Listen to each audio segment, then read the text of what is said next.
Bien, hicimos este otro pedacito para que no se juntara y se hiciera un video más largo. Voy a tratar de ser lo más rápido posible ya para ver géneros arquitectónicos de la arquitectura paleocristiana.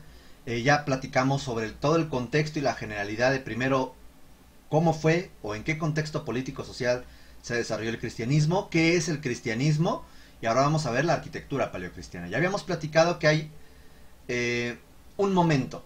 Un primer momento, me regreso tantito, que es la etapa primitiva del 33 al 313 después de Cristo, donde vamos a encontrar los tituli o titulus, que es una domus ecclesiae, y las catacumbas.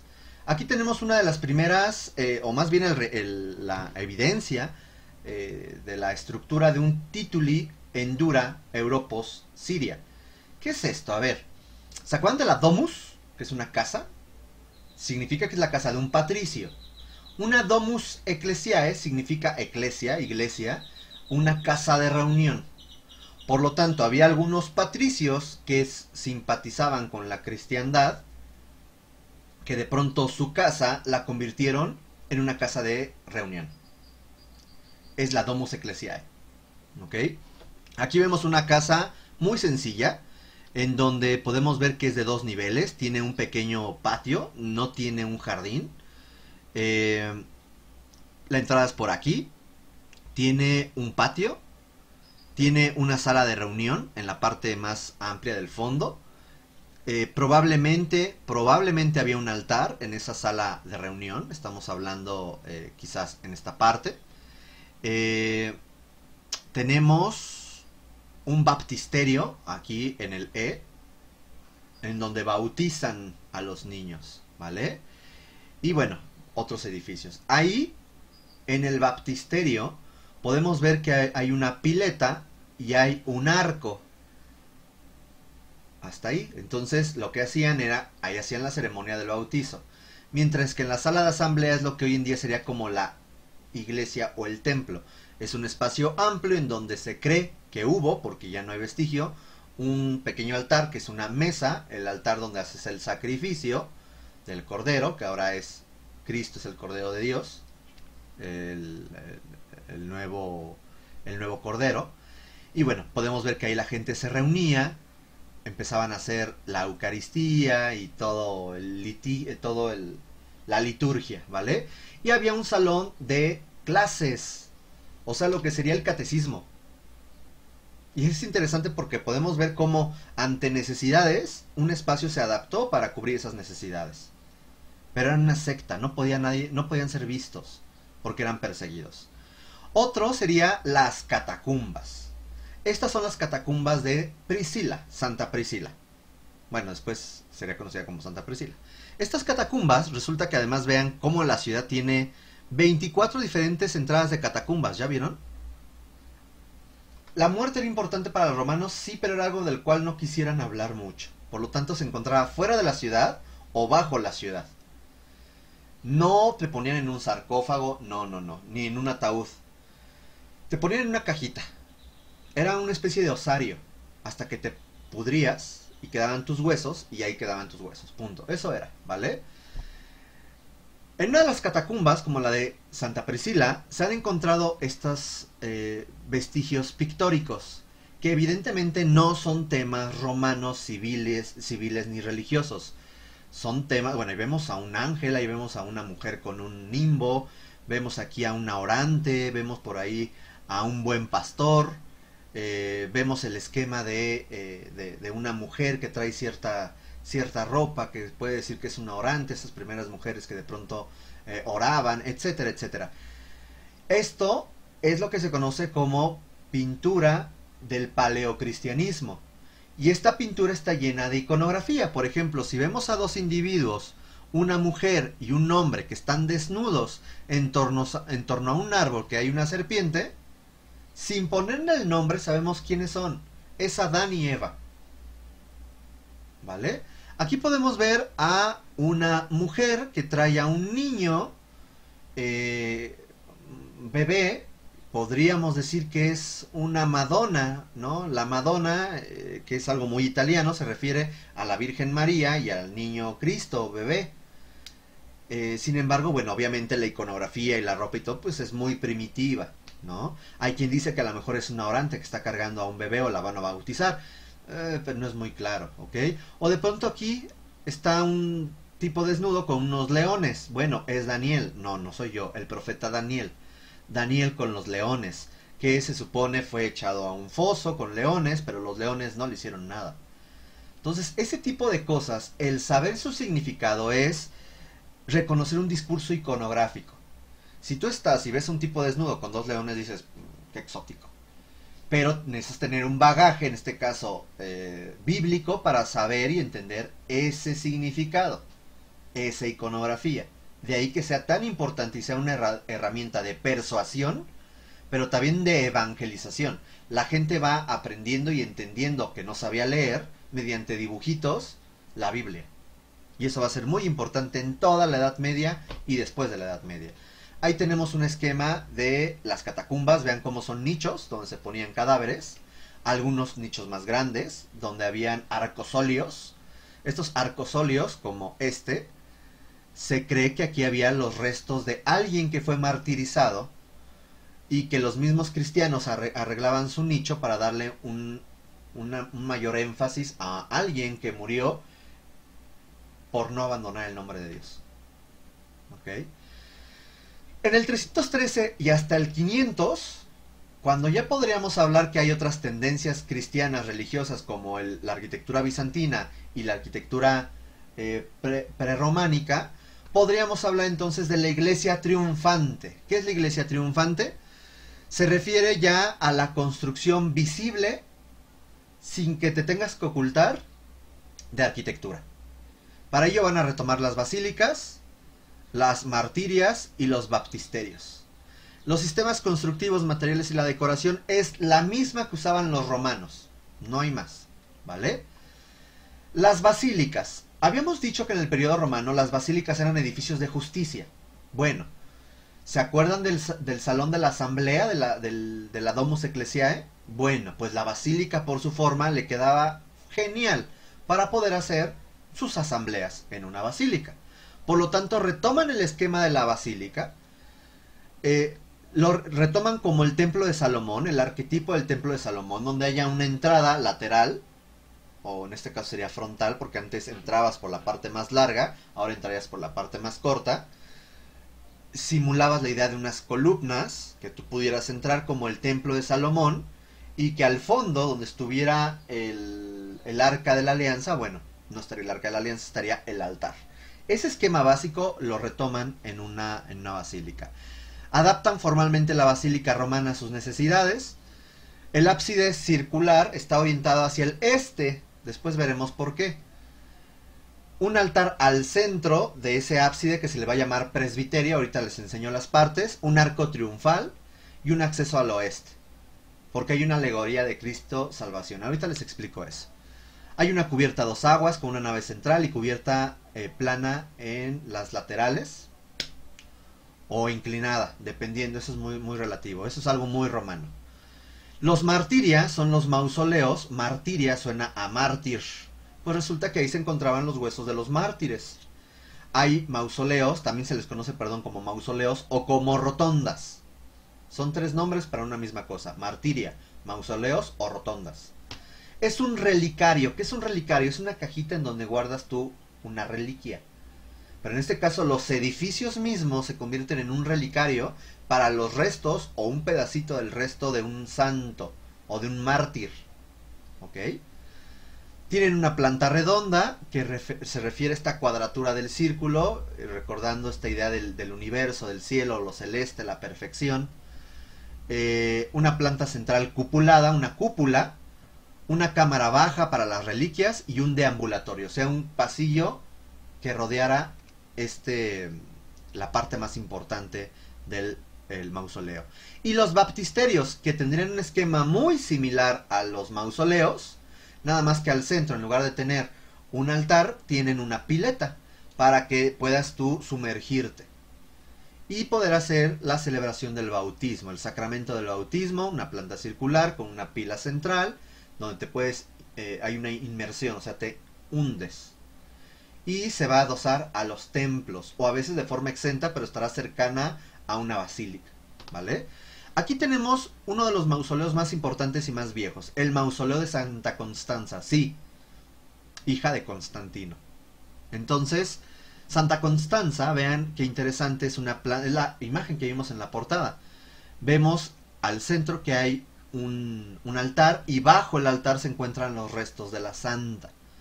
Tenemos que la parte central es un círculo con arcos de medio punto sostenido por columnas pareadas y tiene un deambulatorio, es un pasillo que tiene una bóveda anular, o sea, en forma de anillo. Y en la parte de arriba tiene una cúpula que por fuera se ve como si fuera una torre. Cuando una cúpula por dentro es vista como cúpula, pero por fuera parece torre, se le llama cimborrio. Y eso es algo muy de la arquitectura medieval. Aquí podemos ver algunas imágenes. Vean qué interesante el mausoleo de Santa Constanza.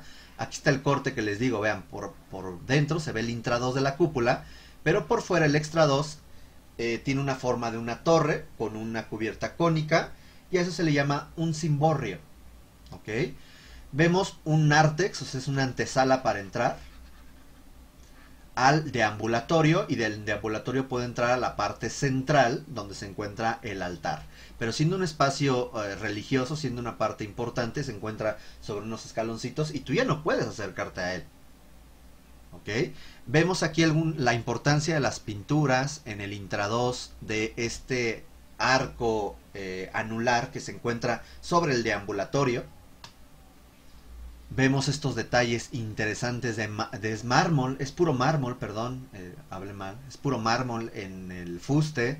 Tenemos un gran desarrollo en la talla del capitel, es un capitel, es ahí donde comenzamos con problemas, es compuesto porque aquí vemos las volutas y aquí vemos las hojas de acanto. Esto es una columna compuesta. Vemos aquí la diferencia del deambulatorio con el área religioso. El área religioso central o divino se encuentra la cúpula o el cimborrio, y en esta parte el intrados de la bóveda. Vean también qué interesante el desarrollo del acomodo de los tabiques, de los ladrillos. Y en el centro que tenemos cementae. Eso podría generar que la construcción se construyera más rápido y en menor tiempo. Bueno, esas ventanas en la parte de arriba se le llama claristorio, y permite la iluminación en la parte importante e iluminación en el intrados de la cúpula.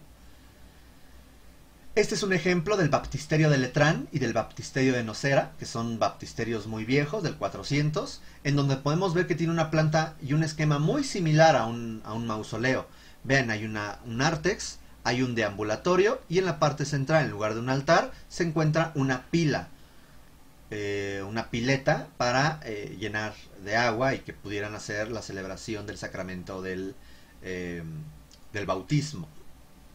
¿Vale? La planta podía ser circular o podía ser de planta poligonal, pero siempre va a estar coronada por un cimborrio. Ya sabemos que ese cimborrio por fuera es torre y por dentro es una cúpula, con sus ventanitas para iluminar la misma parte central, la misma parte importante del edificio. Por eso es que se ve tanta luz al interior, ¿vale? Vemos que igual tiene un esquema de columnas pareadas o geminadas, con arcos de medio punto, con tabique, piedra y cementae en el centro. La basílica, sin lugar a dudas, será el edificio más importante de la arquitectura cristiana. Aquí tenemos la Basílica de Magencio. Esta Basílica de Magencio es el arquetipo formal que va a retomar la arquitectura cristiana de la arquitectura romana. Podemos ver que está dividiéndose, ya lo habíamos platicado, una nave central. Tú entrabas lateralmente, a los lados en estas naves laterales se encontraban nichos cubiertos por una bóveda de cañón corrido casetonado, y en los extremos tenías a los jueces o una escultura de Júpiter, etc. Estos arcos vienen a salvar el claro y ser cubiertos por tejas. Punto. ¿Vale? Y la parte de las bóvedas en la parte superior, bueno, pues la bóveda también estaba siendo cubierta por tejas para que el agua no interactuara con el lecho superior o el extrados de la bóveda. Punto. Retomando este esquema, es como se hacen las primeras basílicas. La antigua Basílica de San Pedro, hecha o mandada a hacer por el mismo Constantino el Grande, Constantino el I, del 326 al 363, sería la Gran Basílica de Roma, que al día de hoy, la basílica que conocemos de la Santa Sede, se encuentra ahí. Nada más que en el siglo XVI se reconstruyó. Esta basílica es la basílica con un esquema paleocristiano por excelencia. Vamos a explicar sus diferentes partes, ¿vale? Para esto voy a mover tanto la camarita. Acá está. Bien, se puede dividir en un espacio público y un espacio semipúblico. El espacio público es el área de acceso y el semipúblico es el área donde se encuentra la asamblea y el privado donde se encuentra la ceremonia, la sacristía, el altar. En el área público vamos a encontrar un gran patio de acceso llamado atrio, un pórtico de transición del interior al exterior que se llama nártex, y vamos a encontrar de 3 o hasta 5 naves. La nave central se le conoce como nave central, que es siempre más alta y más ancha. Vamos a encontrar una o dos naves laterales. Las naves que se encuentran, recuerden que esto está orientado hacia el oriente, entonces el norte está para allá. La nave del sur se le conoce como la nave o naves laterales sur o femeninas, donde se leían las epístolas, ¿ok? Y las naves del norte se conocen como las naves masculinas o del norte, donde se leen los evangelios. ¿Se acuerdan cuando van a una iglesia siempre se sube el padre y empiezan a leer? Bueno, el evangelio según San Pedro. En aquellos tiempos, cuando no sé qué, no San Pedro, perdón, San Juan.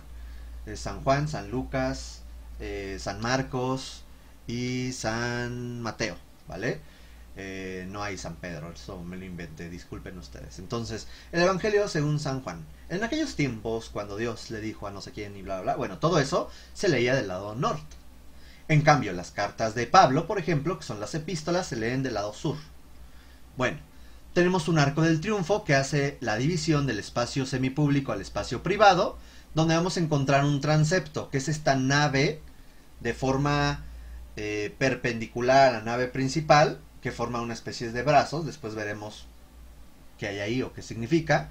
Encontraremos un presbiterio. El presbiterio es una zona, es un área donde solo se pueden encontrar los obispos, arzobispos, el papa, los sacerdotes, los párrocos, ¿ok? Y vamos a encontrar que el muro curvo o recto, plano o qué sé yo, se le llama ábside. Aquí está ábside. Y dentro de ese presbiterio vamos a encontrar una mesita. Esa mesita se le va a llamar altar. Punto. Así va a funcionar, ¿vale?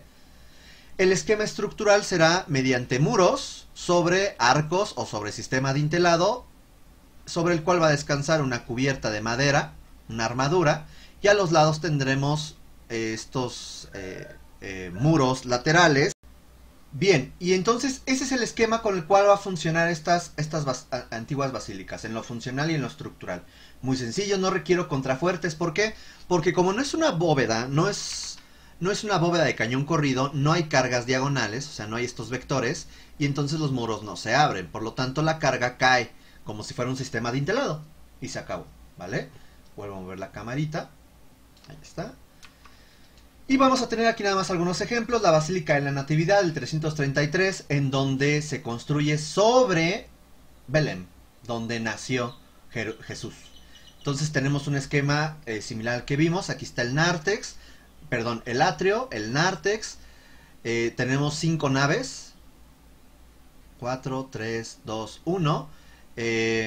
Acá se encuentran las naves del norte o del Evangelio, las naves del sur o de las epístolas, y aquí se encuentra, no hay como tal un transepto, pero encontramos un presbiterio, y bueno, el volumen aquí está enfatizando esta parte importante o sagrada. Vean el esquema estructural, son un muro, en la parte superior hay este claristorio, sobre un sistema dintelado, una cubierta, una armadura de madera en la parte superior, y al final el presbiterio donde se encuentra el altar, ¿vale?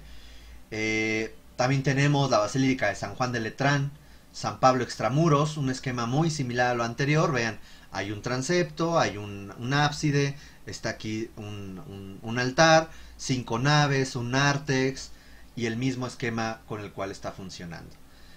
Tenemos la martiria y basílica de la Anástasis o Santo Sepulcro, sí, en el barrio de Jerusalén, en el barrio cristiano, en donde estaba el Gólgota, donde fue crucificado. El día de hoy se encuentra una basílica o martirium y una rotonda, que tiene un esquema muy similar a lo que hemos visto. Esto nos recuerda al esquema de una martiria. Y bueno, este tiene el nombre de martyrum por la idea del martirio de Cristo, pero realmente tiene un esquema de una basílica, ¿vale? O la basílica de Santa Sabina en el 492, vean cómo tiene un esquema igual. Tiene una cubierta de madera que tiene un artesonado para que no se vea las armaduras, tiene un claristorio para bañar de luz la nave central, que es más alta, más ancha, las naves laterales, un sistema de arcos que divide una nave de la otra, y bueno, por fuera vean que hay una simpleza estructural, no hay decoración, no hay enormes campanarios, no hay nada de eso todavía, ¿vale? Y hasta aquí llega nuestra sesión del día de hoy. Espero que la hayan disfrutado, les haya gustado esto de la arquitectura cristiana, y vamos a ver en las siguientes sesiones qué pasa con la arquitectura prerrománica y la arquitectura bizantina, ¿vale? Muchas gracias, cuídense y hasta pronto. Bye.